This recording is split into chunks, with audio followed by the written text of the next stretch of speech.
you guys remember when wheels used to look like this? Yung full silver lang, malinis, simple, walang arte.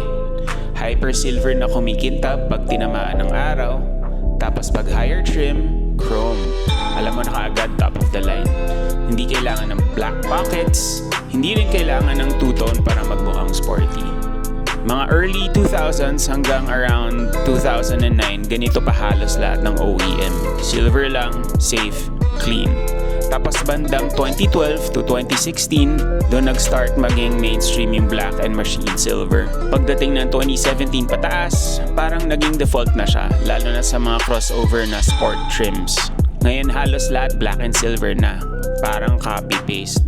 Oo, aggressive tingnan pero minsan nawawala yung linis at classy vibe.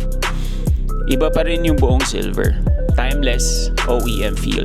Hindi pilit. Well, that's my opinion. Kayo, ano sa tingin nyo?